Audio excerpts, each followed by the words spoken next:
اور پوری کائنات میں روشنی بتائی۔ تو میرے محترم بزرگوں دوستوں، آقا کی سیرت اور آقا صلی اللہ علیہ وسلم کی ولادت باسعادت کا ذکر کرنا یقیناً بہت بڑی خوش نصیبی کی بات ہے۔ اور کہ بہت بڑے مولانا سے ایک ان کے خادم نے پوچھا تھا کہ حضرت میلاد منانا یا میلاد پڑھنا کیسا ہے؟ تو انہوں نے کہا کہ میلاد منانا جس کو سچی اور اچھی روایات یاد ہو وہ میلاد منائے، جس کو اچھی طرح سے روایات کی جانکاری ہو وہ میلاد منائے۔ تو میں کہنا چاہتا ہوں کہ سچی اور اچھی روایات یاد ہو تب میلاد منانا، یقیناً یہ جملہ تو صحیح ہے، لیکن الحمدللہ ثم الحمدللہ کوئی عاشق اعلیٰ حضرت سے کوئی پوچھے تو اس بزم کا چھوٹا چھوٹا بچہ جو جلسہ جلوس سے تعلق رکھتا ہے، جو جلسہ میں شرکت کرتا ہے، جو جلوس نکالتا ہے، جو عید میلاد مصطفیٰ کے جشن میں شریک ہوتا ہے، اگر اس سے پوچھا جائے تو وہ یہی کہے گا نثار تیری چہل پہل پر ہزاروں عیدیں ربیع الاول سوائے اس کے جہاں میں سبھی تو خوشیاں۔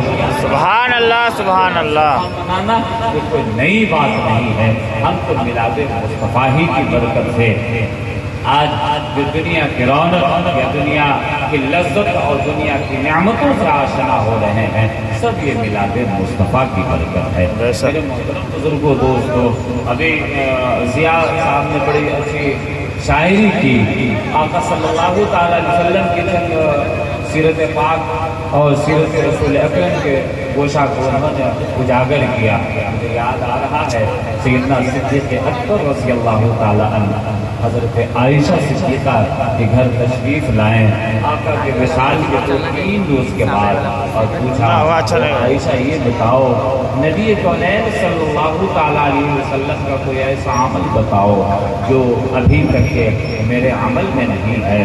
سیدہ عائشہ صدیقہ فرماتی ہے ابا حضور ایک عمل ایسا ہے جو شاید آپ کی نگاہ وہاں تک نہ پڑی۔ کہا وہ کیا کون سا عمل ہے؟ فرماتی ہیں کہ جب آقا صلی اللہ تعالیٰ علیہ وسلم اپنے گھر سے کچھ میٹھی چیز لے کر کے نکلا کرتے تھے، لیکن پتہ نہیں کہاں جاتے تھے، آقا کس کے گھر تشریف لے جاتے تھے، آپ کہاں جا کر کے حاضری دیتے، یہ مجھے علم نہیں ہے۔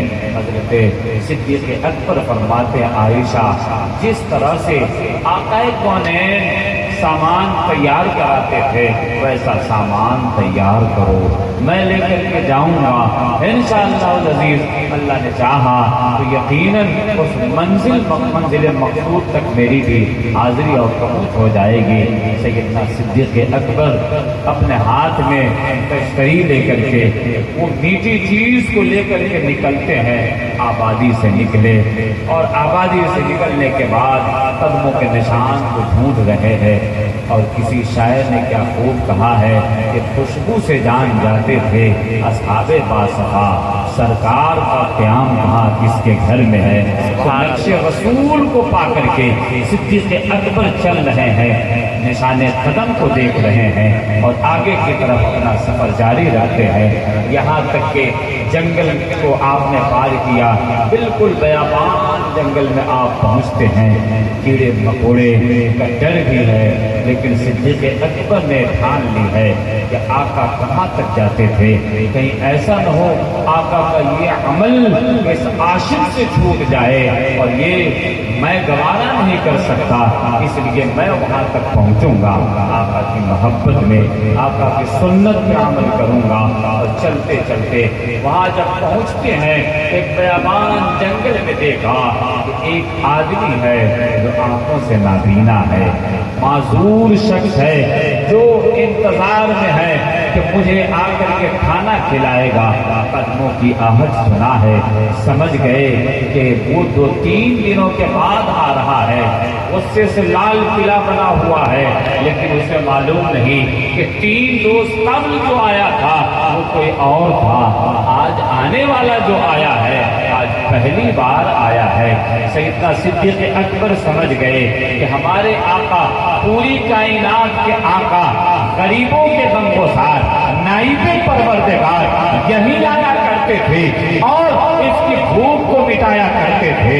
नबी कौनैन का ये आशिक सहाबी रसूल सैयदना सिद्दीक़ अकबर आगे बढ़ते हैं, लेकिन इन्हें मालूम नहीं कि नाबीना है या किस तरह से मैं इसको खाना खिलाऊं, कैसे मैं इसकी खिदमत करूं। बहरहाल आगे तो बढ़ा है और आगे बढ़ने के बाद उन्होंने अपने हाथ में लुक़मा उठाया है, उसकी तरफ बढ़ाया है। जब उस लुक़मे की खुशबू को उसने पाई है, महसूस किया है, फौरन पुकार उठा, 3 दिन के बाद आए हो और यही तरीका है खिलाने का, क्या हर रोज तुम ऐसे ही खिलाया करते थे।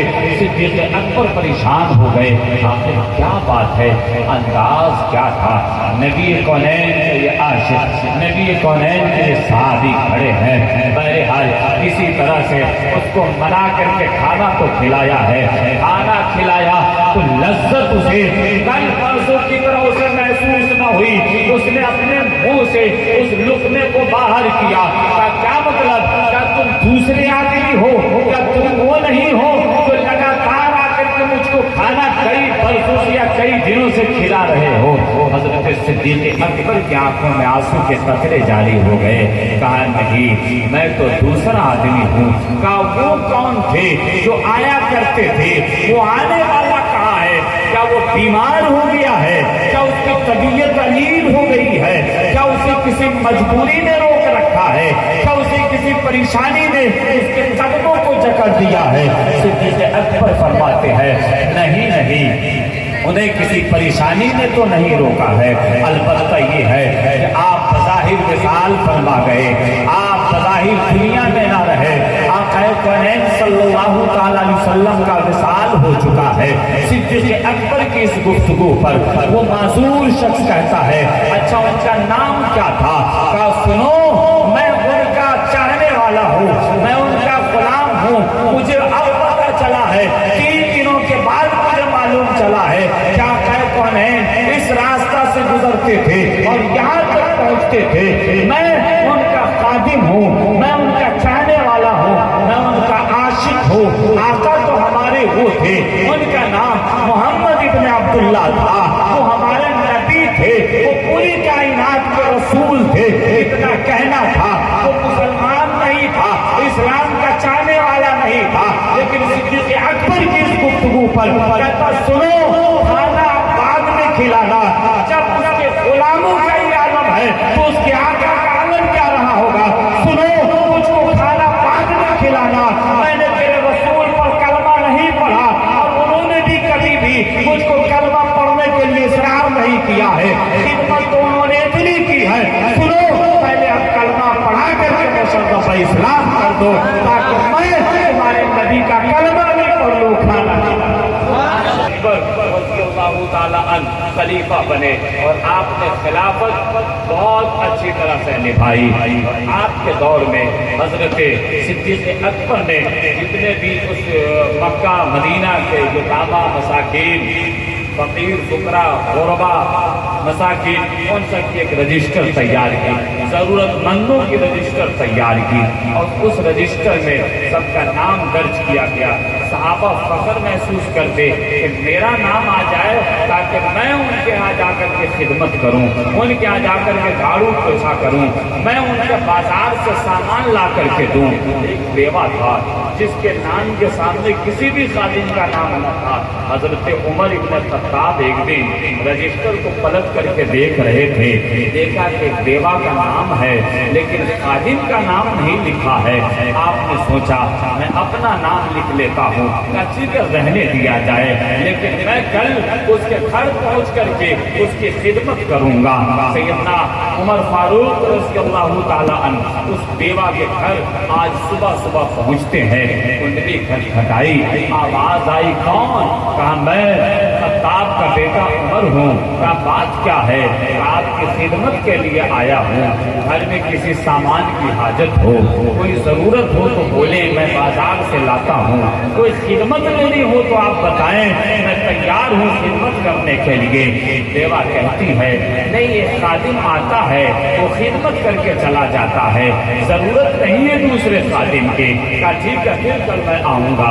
उमर फारूक हैरान है, आखिर कौन है तो इस बेवा के घर आता है और उसका नाम रजिस्टर में भी नहीं जिक्र है।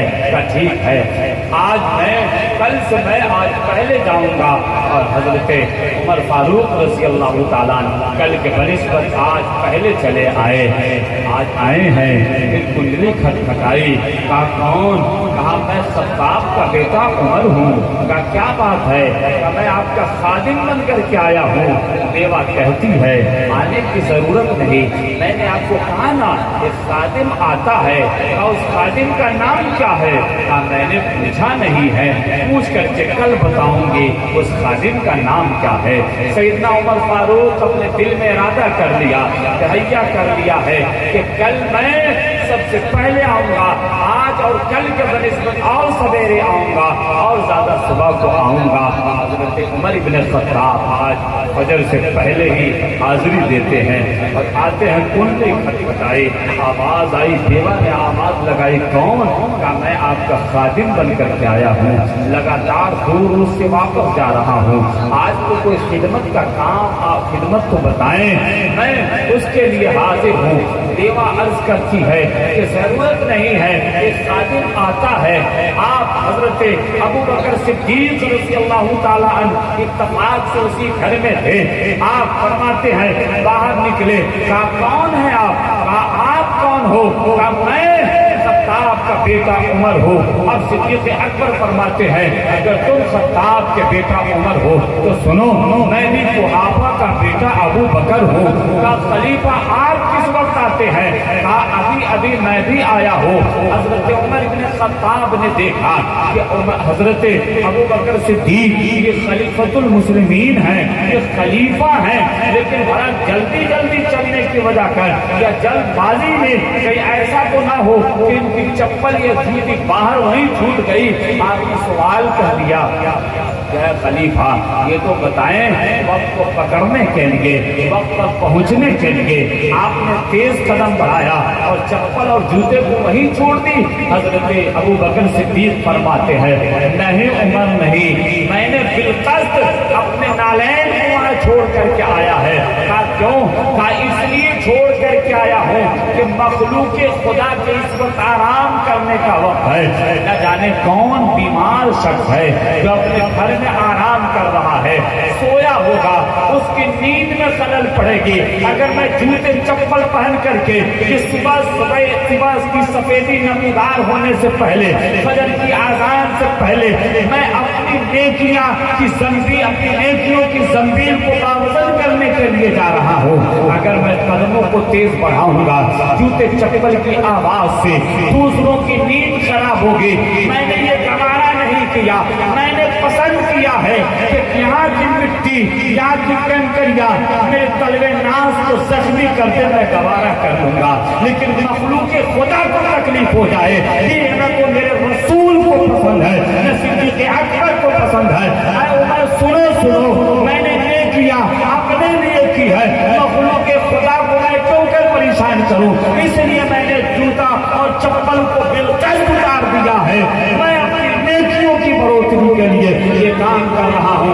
मैं पूछना चाहता हूँ नबी कौनैन सल्लल्लाहु अलैहि वसल्लम की आमद की तारीख मनाने वाले, जश्न ईद मिलादुन नबी मनाने वाले और शादी ब्याह के मौका से हमारे और आपके माशरा में जो देखा जाता है पूरी रात ढोल ताशे बजाए जाते हैं, कभी फिक्र नहीं होती है कि बगल में कोई पड़ोसी है जिसके घर में कोई हार्ट पेशेंट आदमी लेटा हुआ है, कोई किडनी का मरीज है या कोई लीवर पेशेंट है या कोई हार्ट पेशेंट है या बीपी लो है या हाई है या किसी और रोग में मुब्तला है, पूरी रात डांसिंग और पूरी रात में डीजे बजा करता है। कहाँ चली जाती है आपकी हैरत? ये सीरत पाक के गोशा पे हम कब अमल करेंगे?